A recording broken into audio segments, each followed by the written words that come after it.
مرحبا. هذا الفيديو اليوم بدكم تحفظوه، تتذكروني. ال... وفي يعني بدكم بالأيام، مش يعني أمرا ولا شيء، بالأيام حالكم رح تكتشفوا إنه في أشخاص حموا سوريا وحفظوا كتير أرواح ومنعوا حدوث يعني أشياء خطيرة جدا بالمنطقة. شخصين،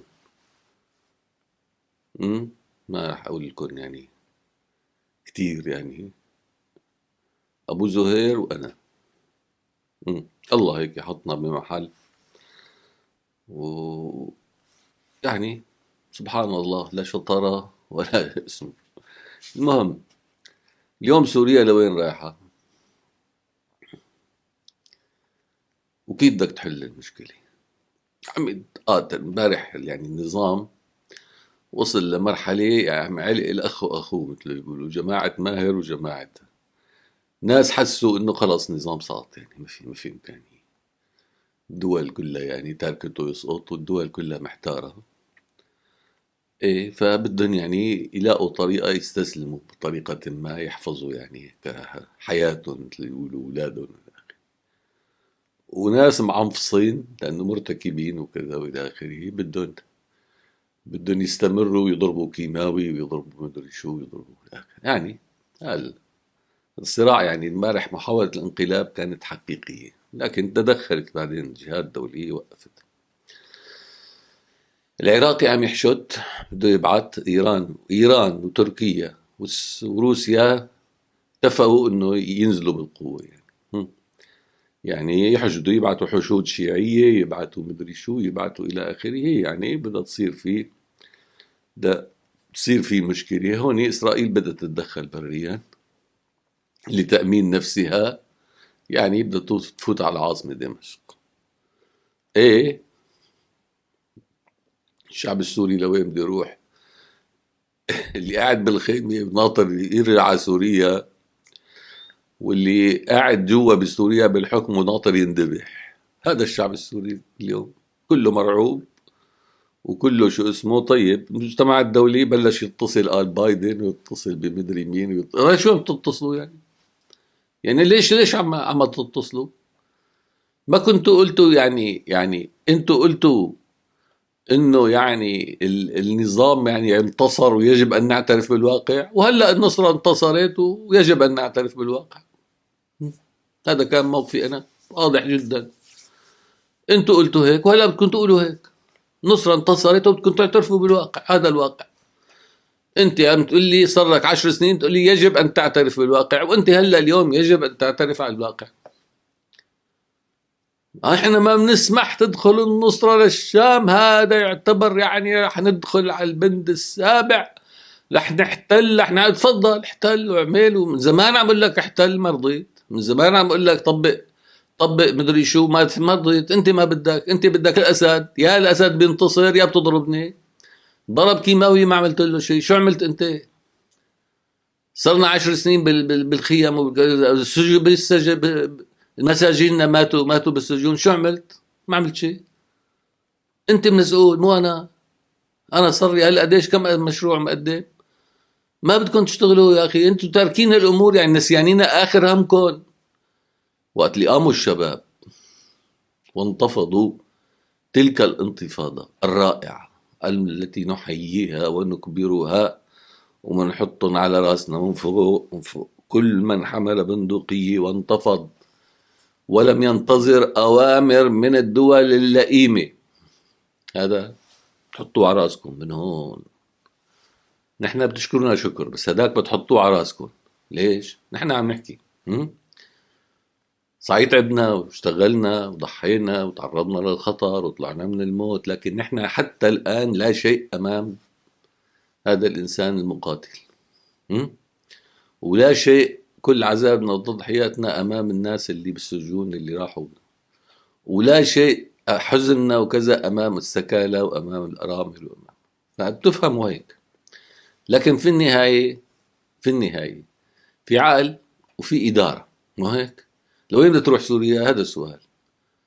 هن مستحيل يسمحوا للنصرة تحكم سوريا. يعني شو؟ يضربوا بالنووي؟ يتدخلوا يحتلوا عسكريا؟ تفوت الدول ببعضها؟ سؤال. طيب شو لكان البديل؟ ندعم، قلنا لهم اذا بدكم تفوتوا باي طريقه بدكم تفوتوا ستعتبروا انتم من ثبتتم النظام. احنا بنعرف تماما اي تدخل اليوم منكم يعني تثبيت النظام، يعني انتم مسؤولين عن كل هذه الجرائم، ويعني كلياتنا نحن مو بس نصرة، قاعدة وداعش. ما في حل، ما تركتوا له حل. شو صار بالشعب السوري؟ شو صار بالشعب السوري؟ تركتوا المجرم، جبتوا استعمار، اجا وجاب مجرمين، طلع جيوش الاحتلال جابوا جيوش مجرمة، جابوا ضباط مجرمين، جابوا طوائف، جابوا مدري شو، حكموا الشعب، نشروا الجهل، نشروا الخوف، نشروا، قتلوا الناس، هجروهم بيوت الطرفة، تعصبت، ما اجى الدعم الا للمنظمات المتطرفة والمتعصبة والمدري شو الى اخره. قسمتوا الشعب الى قسمين، شيعة وسنة ومدري شو، ناس بالسلطة وناس برا ومن العماني ومدري شو، قسمتوه لدرجة الصراع انتم بتسموها حرب اهلية. طيب نحن وصلنا لمرحلة يجب ان تعترفوا بالهزيمة. الروسي بيطلع يقول لك السنة يجب ان لا يحكموا، الدول العربية مرعوبة جدا من الديمقراطية، الغرب وكذا مرعوبة من الإسلام، إسرائيل بدها تحتل وتاخذ المنطقة، إيران بدها تحتل وتاخذ المنطقة، تركيا بدها تحتل وتاخذ المنطقة. طيب إيه حلها لشوف. يجي الأمريكي بيتصل، الكذا إلى آخره بيتصل، المدري شو بيتصل. جهاز المخابرات الذي ما يزال إلى الآن يدير العالم هو جهاز مخابرات البريطاني. يعني تعترفوا يعني اللي فهمان العالم واللي بيعرف يشتغل هو البريطاني. ليه؟ لأنه بيفهم، بيفكر، بيفكر بعقل. يعني إذا العالم اليوم لسه في استقرار وما صارت فيه حروب نووية بيكون بسبب جهاز المخابرات البريطاني. طيب المهم الحل شو؟ حطوا حالكم محلنا اليوم. الشباب رايحين يسقطوا النظام بالشام، بدهم يتدخلوا الإيرانية والروس والكذا، يقصفوا ويضربوا إلى آخره، والعلوية بدهم يهربوا عن طريق لبنان، عن طريق حمص. ما بعرف هلا إذا قربوا على حمص لو بدهم يهربوا كيف بدهم يصيروا. النصرة بدها تفوت تحكم الشام وتعمل حكم إسلامي وكذا وإلى آخره. إسرائيل بدها تدخل، إيران بدها تحالفوا، إيران وإسرائيل انتبهوا اليوم بيتحالفوا. إذا بيجوا اليوم بيصلوا شبابنا للشام تتحالف إيران، قديش هلا مختلفين، بيتحالفوا عليهم. طيب الحل حلو ولا شوف، وخذ موقف. يلا يا ابو زهير، هو على السيستم وانا على التليفون. ايه كيف بدنا نحلها؟ كيف بدك تحلها؟ كيف بدك تاخذ موقف؟ يعني هذا سؤال مهم، مو هيك؟ طيب حل يعني كان ببساطة طبقوا القرار الأمم المتحدة. ليه؟ ليه لهلا هاملينه؟ يعني ليش طبق قرار الأمم المتحدة؟ ما في داعي. قرار الأمم المتحدة 2118 واضح جدا يا سيدي، ومنضيف عليه قرار 2254. ليش؟ لأنه طلع بعد داعش يعني. طبوه، ما في شيء. فعلوا الآليات الدولية لتطبيق القرار. متوا قايلين على البند السابع وعندكم تحالف دولي وعندكم، ليش الدول كل واحدة تشتغل لحالها وتذبحوا بعضكم؟ رايحين على حرب نووية، انتم رايحين على انفجار اقليمي هائل. ما تفكروا هيك بتنحل يعني تثبيت الاسد، ما بتنحل، ما بتنحل هي القضية، ما بتنحل هيك. ايه فالحل مرسوم وواضح وانتم راسمينه وانتم حاطينه بايديكم. طبوه، بس طبوه يا اخي. طيب بدكم تحموا الشام ما تسقط، ايه بس ما بتقصف ادلب بالكيماوي. عم يجهزوا، كانوا العلوية عم يجهزوا الكيماوي، لسه عندهم 100 طن بدهم يضربوه على ادلب وعلى حما وعلى حمص وعلى مثل يعني النظام السوري وقت سقط المطار قصف المطار، وقت سقط قصر المحافظ قصف قصر المحافظ. بكره بيسقط القصر الجمهوري بيقصف القصر الجمهوري. هذا اللي عنده النظام، ما عنده شيء.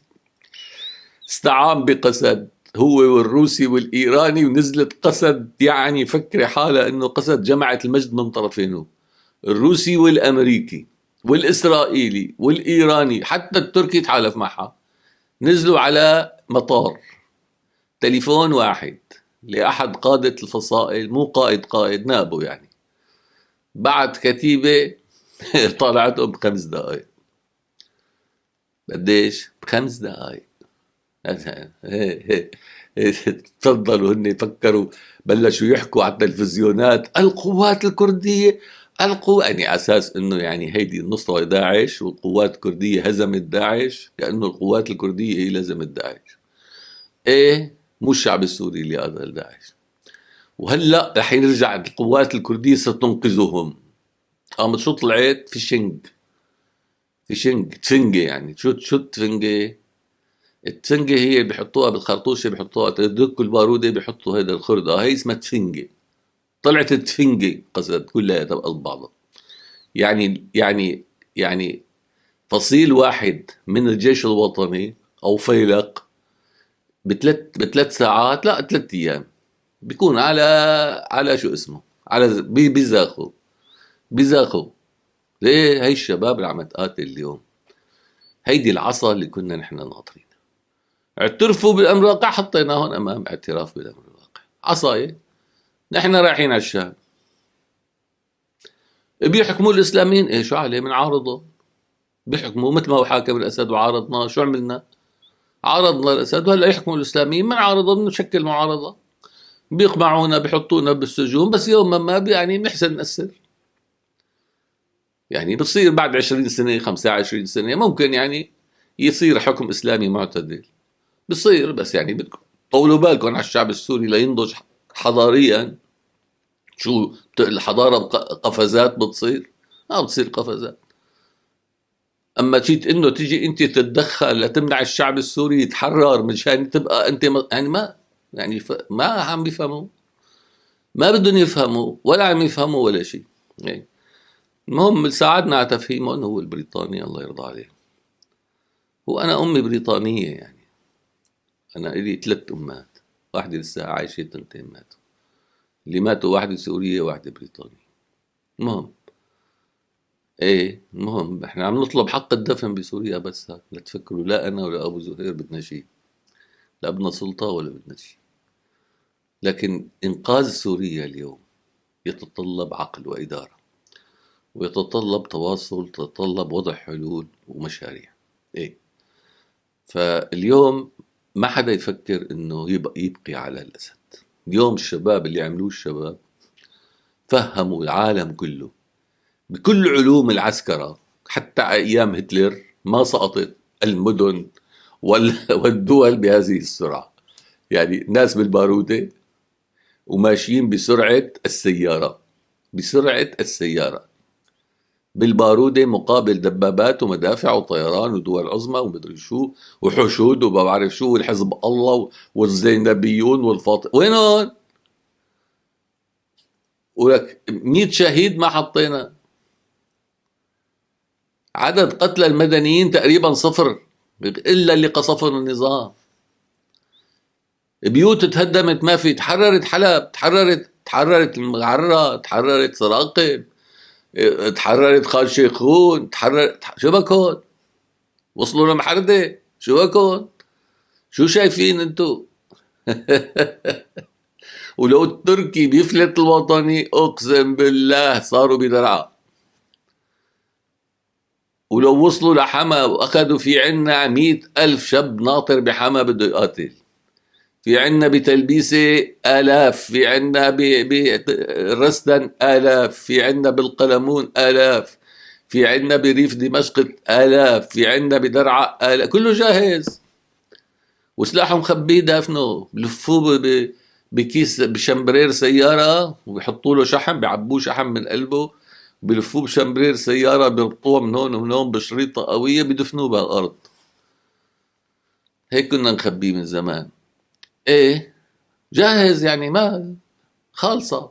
كانت سوريا خالصة. ما بدكم تعملوا ايه بدكم تعملوا، تطبقوا قرارات المتحدة. على البند السابع، النظام بده يسقط، يعني بده يسقط، بدكم تنظموا سقوطه، نحن موافقين. أما تقول لي يبقى النظام، وتقول لي السني ما يجي على الحكم، وتقول لي البلد يجب أن يحكم العلوية، وتقول لي تقسيم، ويجي واحد لاجئ السنة الماضية اجى على سوريا ياخد شقفة، وهذا ياخد تقسيم سوريا يعني تقسيم تركيا، يعني تقسيم العراق، يعني تقسيم إيران، يعني حرب بالمنطقة لا تنتهي. هاي المشاريع ما بتزبط. العالم ماشي باتجاه التوحيد مو التقسيم. ايه. فهلا المطلوب انه كل واحد يعقل، حط عقله براسه. قرار الأمم المتحدة 2118 يجب أن ينفذ. الأسلحة الدمار الشامل تضع بيد الأمم، تتسلم للأمم المتحدة. م? السلطة الانتقالية يبنيها الشعب السوري بإرادته الحرة دون تدخل أجنبي. في معايير، نعم نحترم المعايير، وبدها وقت، بدها وقت، بدها موازنة، بدها تعاون دولي، بدها الناس يفهموا عليكم تفهموا عليهم، نعم. بدها حوار مع كل الأطراف كمان، نعم. لكن لا مكان للمجرمين ولا للقتل. انتوا عم تقولوا ما بدكم إرهابي، ما بدكم متشدد، نحن عم لكم ما بدنا مجرم، ما بدنا مرتكب جرائم حرب، ما بدنا سفاحين، ما بدنا أوباش، ما بدنا سفلة. واحدة بواحدة. ما بدكم يفوتوا على الشام، بدكم تمنعوهم بالقوة، بدكم تمنعوا الميليشيات الإيرانية، وتطالعوا لي الجيوش الاحتلال الأجنبي، وتطالعوا لي عصابات وشبيحة الأسد. تفضلوا، هي ما أبى قبيل. هي كيف بدك تحلها؟ إذن أسقط في يدهم ما فعلتوه، أنتم أسقطتوا في يدي. هلأ شو بده يصير؟ قرار عنده مو عندي. هن بدهم يقرروا، بدهم يلتزموا ويلتزموا. نحن بدنا نحافظ على قوتنا، على العصا. يعني كتير تحاولوا انه تقربوا على العاصمة هلا حاليا، يعني مو لانه انا عم اقول لكم، يعني بس لانه يعني سينسعروا، وراح يقصفوا، راح يغتالوا، راح يقتلوا، ويعني اي واحد ما بينضبط بيقتلوه اليوم. ايه. ففي حد معين بدكم ما تجاوز، خطوط حمر ما تجاوز. وهن كمان بنفس الوقت يجب ان نحافظ على العصا مرفوعة فوق رأسهم، ومعهم مجال شهر 2 3 مش اكثر. يجب أن يفكك هذا النظام، وتقوم سلطة انتقالية حقيقية للشعب السوري. بلش أمن، بيفرضوا الأمن، بيفرضوا السيطرة، فكك الجيش، بينعاد بناؤه من جديد، أجهزة المخابرات تتفكك ويعاد بناءها من جديد، كل شيء مجرم قاتل كذا إلى آخره بفوت على المحكمة. التشبيح والسرقة والبطيخ والى آخره، كل المال العام بيترجع للناس، المال الخاص بيتعوض عليه. المهم بنحمي من الانتقام، بنحمي الى اخره، وبنحافظ على كرامه الناس، ان كان علوي ولا ان كان درزي ولا ان كان سني ولا ان كان الى اخره، ولا ان كان كردي، نحن مو ضده. بده حقوقه، وفي ناس كمان بدها حقوقها. في ناس انقتلت اولادها، حبس ابوه، انقتلت امه، اخذوا له بيته، مهجر قاعد بالخيمه. هذا شو بدي اعطيه انا؟ ما بعطيه شيء. بدنا حقوق قوميه. ايه. طولوا بالكم، حق الحياه، الحق في مسكن، الحق في التعليم، الحق في الصحة، الحق في الأمن، الحق في الكرامة، الحق في الحرية. هذا قبل الحقوق القومية اللي عم تحكي عليها. هيدي أساسيات الحياة. هيدي ما في حقوق قومية بلاها، ما في دولة بلاها. هاي الأمور بدها تمشي. والدول العربية اللي حاولت تهزم ربيع الحرية ما رح حسنت. الشعب السوري قلت لكم سيغير العالم. سوريا أرض الميعاد. ما عم تصدقوني يا أخي، والله شايفها، أقسم بالله شايفها بعيوني مثل ماني شايفكم. أنا عم بضحك، أنا عم بعصب شوي، لكن أنا عم بضحك لأنه في النهاية لا يحق إلا الحق. بدكم تسمعوا غصبا عنكم، إن كنتوا دول جوار، ولا كنتوا دول عربية، ولا كنتوا أنظمة، ولا كنتوا دول عظمى. لا يحق إلا الحق. فكر بعقلك، احسبها صح. ما بتوصل، بس اوصل للحقيقة تكون وصلت للحق. احسبوها بتلاقوا اللي عم بحكيكم اياه صحيح، وجربتوا العكس وشفتوا قديش انتوا حمقى. م? وقديش انتوا ادرتوا الملف بطريقه قذره جدا، لا اخلاقيه لا شيء. وينكم؟ معلش استحوا شوي، اخجلوا من انفسكم. م? هذا اللي حبينا نحكيه، انه نحن نتمسك بالمناطق اللي تحررت، والدول بتقوم بتمنع الهمجيه، واي عمل همجي سيعاقب بعمل همجي اكثر منه. سياسه ردع. معكم مهله 3 اشهر لتساعدونا على تفكيك النظام، وغير هيك ما عنا. والنظام ليس موجودا، لا هو ولا مجالس عسكرية ولا تجيبوا لي ناس بالمظلات ولا شيء. الحكومة السورية سينتخبها الشعب السوري. نحن دورنا نمكنه من أن يصبح حر على أرضه لكي ينتخب ويختار حكومته. هذا دورنا أنا وياك وكلياتنا، وهي قرارات الأمم المتحدة. الأسلحة الخطيرة ممنوعة تسحب، الإرهاب ممنوع، تفكك منظمات الإرهاب بما فيها وعلى رأسها الحرس الجمهوري، الفرقة الرابعة، الجيش والقوات المسلحة، شبيحة الأسد إلى آخره، على رأسها. قبل ما تحكوا بالنصرة، وقبل ما تحكوا بالزنكي، وقبل ما تحكوا بشو اسمه بالوطني. وهذا مثله مثل قسد، نفس الشيء، بده يتفكك كله سوا، بده يتفكك كله سوا. سوريا دولة واحدة موحدة فيها شعب واحد اسمه الشعب السوري. حقوق مع حقوق قومية، ما قامت سوريا على حقوق قومية، ولا الشعب السوري شكل سوريا. أنتم رسمتوها جيوش الاحتلال، أنتم مسؤولين عنها. نحن لا نسمح بتغيير حدود سوريا. التركي بده يفوت، والإيراني بده يفوت، والإسرائيلي بده يفوت، والروسي بده يفوت، والأمريكي بده يفوت وشو هاد شو هاد شو استباحة هاي صفت. طيب بدكم تستبيحونا، طرفنا، تعصبنا، تطرفنا وفلتنا عليكم. الله أكبر، صرنا بالشام. شو بتعمل؟ تضرب بالنووي. يضرب، ما في غيرها. يا بتضرب بالنووي، يا بتفوتوا بحرب نووية بين بعضكم، يا بتقبلوا بالحق اللي انتم حطيتوه. يعني اقبلوا بالحق، هالحل بسيط. تطبيق القرار 2118 على البند السابع. تفضل، كيف بدك تطبقه؟ في طريقتين، يا بتفوت تحتل، يا اما تتعاون مع جهة بالشعب السوري. طبقوا انت وياها، تتعاونوا سوا، وتكون هي وسيط بينك وبين الشعب السوري. يعني طبقوا برضا وإرادة الشعب السوري. مين؟ كيف؟ شلون؟ هاي بدها شغل، هاي بدها شغل. نحن حطينا رسمنا الحل، هاي بدها شغل، بدها شغل على الأرض، بدها موازنات، بدها مصاري، بدها حشد، بدها مدري شو، بدها شغل، بده يشارك الشعب السوري. نحن ما نقول الحل يجب أن يشارك فيه الشعب السوري، يجب أن نفتح شغل لكل العالم. اللي عم تتصل بجوز نشتغل، شو نساعدكم؟ بده ينفتح شغل، ورشة عمل لإنضاج سلطة انتقالية كاملة الصلاحيات تقوم بمهام محددة: سحب السلاح، تفكيك الميليشيات، إعادة بناء الجيش، إعادة تفكيك وتركيب إعادة بناء المؤسسات الأمنية الصحيحة، إعادة بناء المؤسسات الخدمية، إعادة كله، إعادة من الصفر، لك من تحت الصفر. ترجع الناس لبيوتها، تستقر، بتأمن لها بنية تحتية إلى آخره. بصير مناخ من الأمن والحريات، بصير انتخابات، بصير دستور، بنسلم السلطة. تفضل. هاي الشعب السوري رجعت سوريا وملتزمة بالقانون الدولي، وقلنا لكم القانون الدولي والقانون الإنساني هو فوق، وبدكم منوقع ميثاق روما. كل شيء مواثيق الأمم المتحدة منوقع عليها من هلا.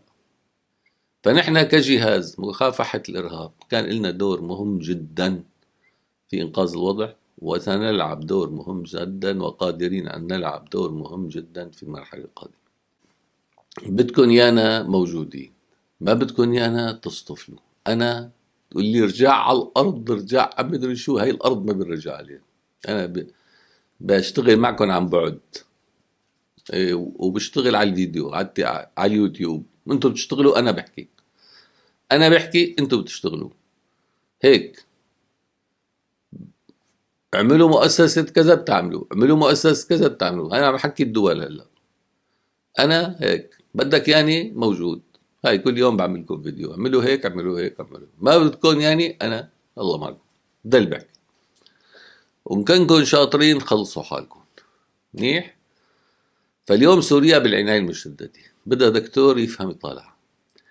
لا أنت ولا مخابراتك ولا شيء. كل دولة بتفكر من وجهة نظرها ومن وجهة مصالحها. لا يمكن أن تقدم حل لسوريا. في عنا 20-30 دولة متدخلة سياسيا وعسكريا وماليا وإلى مصالح متشابكة مع سوريا. كيف بدنا نتفقوا هدول؟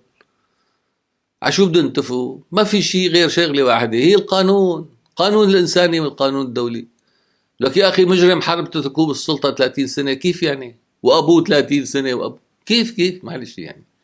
وانتم عم تقولوا طب بصير الحكي، بصير 200 ألف بالسجن يطلع فيهم مدري شو إلى آخره، وصور قتل، وما يتحاكم حدا، إخفاء قسري، جريمة شوفوا ميثاق روما، بكره بدي اعمل لكم وحده على ميثاق روما، مو لكم للشعب السوري، للدول. انتوا اللي كاتبينه ميثاق روما، انتوا اللي كاتبونا. تغيير ديموغرافي، تهجيره، طالعته من بيته يعتبر جريمه ضد الانسانيه. لك شو عملتوا؟ عندنا نحن 15 مليون سوري مهجرين ببيوتهم. نحن بيوتنا وين؟ مع مين؟ بإيد مين؟ مين اللي قاعد فيها؟ وإذا رجع واحدنا على بيته بتقول عنه إرهابي ومتطرف ومدري شو الحكي؟ ما شفت لا إرهاب ولا شفت تطرف. أنا شفت ناس بدها ترجع على بيوتها حقها بالقانون الدولي وفق ميثاق روما وفق الأمم المتحدة، حقها ترجع وتقاوم الاحتلال بكل الوسائل، بكل الوسائل. يعني إذا الوسيلة الوحيدة المسموحة للمقاتل إنه يا بتشتغل مع النصرة يا بنذبحك، يا بنذبحك، بده يشتغل مع النصرة. في النهاية هو مو مع قاتل مشان النصرة، هو عنده قضية، عنده رجع على بلده، عنده أهله، عنده ناسه، عنده معتقلينه، عنده قبر أبوه بده يزوره، عنده عرفت شو؟ فهو عمليا عم يخدم مصالحه. فتقول لي نصرة ولا تقول لي إرهاب. أنت مصنف أصنف، صنف حالك بالأول. روح صنف لي قسد لشوف قسد شو، الجيش التركي شو، المخابرات التركية شو، السجون هي اللي عاملينها سجون الإخفاء القسري، مو بسجون النظام. معاملة اللاجئين شو، الجيش اللبناني شو عملوا باللبنانيين بالسوريين بلبنان.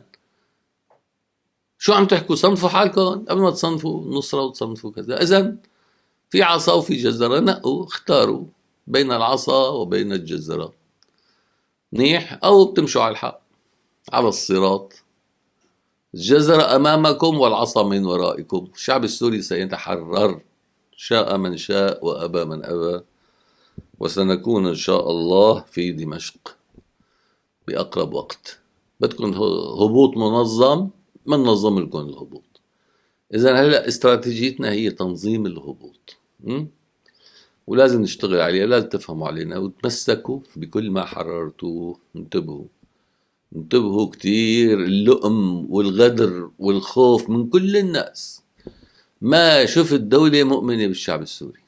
كل الدول بدها تاكل الشعب السوري، كل الدول بدها تستعمر الشعب السوري. ليش؟ لأنه سوريا مطموع فيها. سوريا بقلب العالم القديم. سوريا هي اللي مثل ما حكى برنار لويس، مو ايه، مثل ما حكى قال أنا هيدي سوريا يجب أن هيدي قلب العالم القديم. السيطرة على سوريا هو السيطرة على العالم. عرفتوا كيف؟ فإذا نحن نفهم مع بعضنا. انتم بدكم تسيطروا على العالم، نحن بدنا نكون أحرار.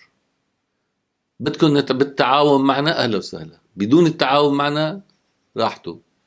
بنعلقها بكل العالم، نعلق العالم كله ببعض. ايه، وتجيب لي الايراني وتجيب لي مدري شو تتشاطر وتجيب لي ما بعرف مين تحشد علي وبدك تغير لي هويتي وتغير لي ديني وتغير شو هاد شو هاد شو عم تلعبوا يعني انتم؟ ايه.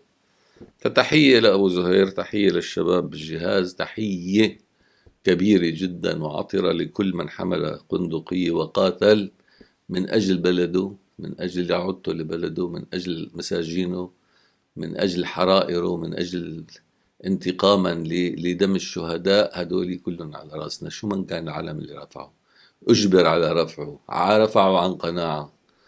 وما حدا بيتدخل بدينك وما حدا ضدك، بس لا تستخدم الدين للقمع وللمجازر. بس تستخدمه للإرهاب، استخدمه كما جاء، كدين للحق ودين للمحبة ودين للتسامح. إيه، لكن ليس التسامح الضعيف بل التسامح القوي. سبحان الله، أعزنا الله.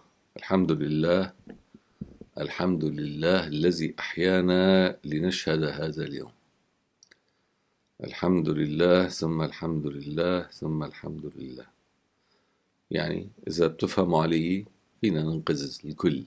الكل يعني من لاقي له بيلاقي حاله كسبان، لأنه شفتوا البديل.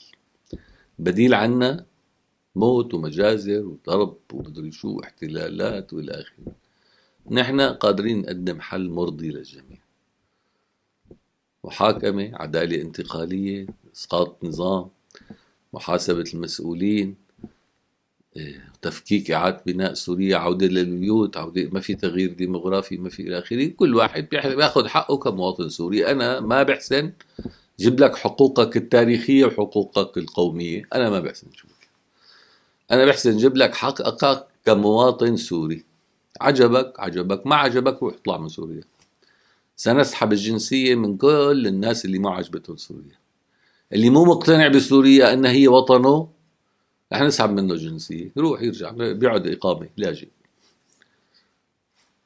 اتفقنا؟ ايه، يتبع.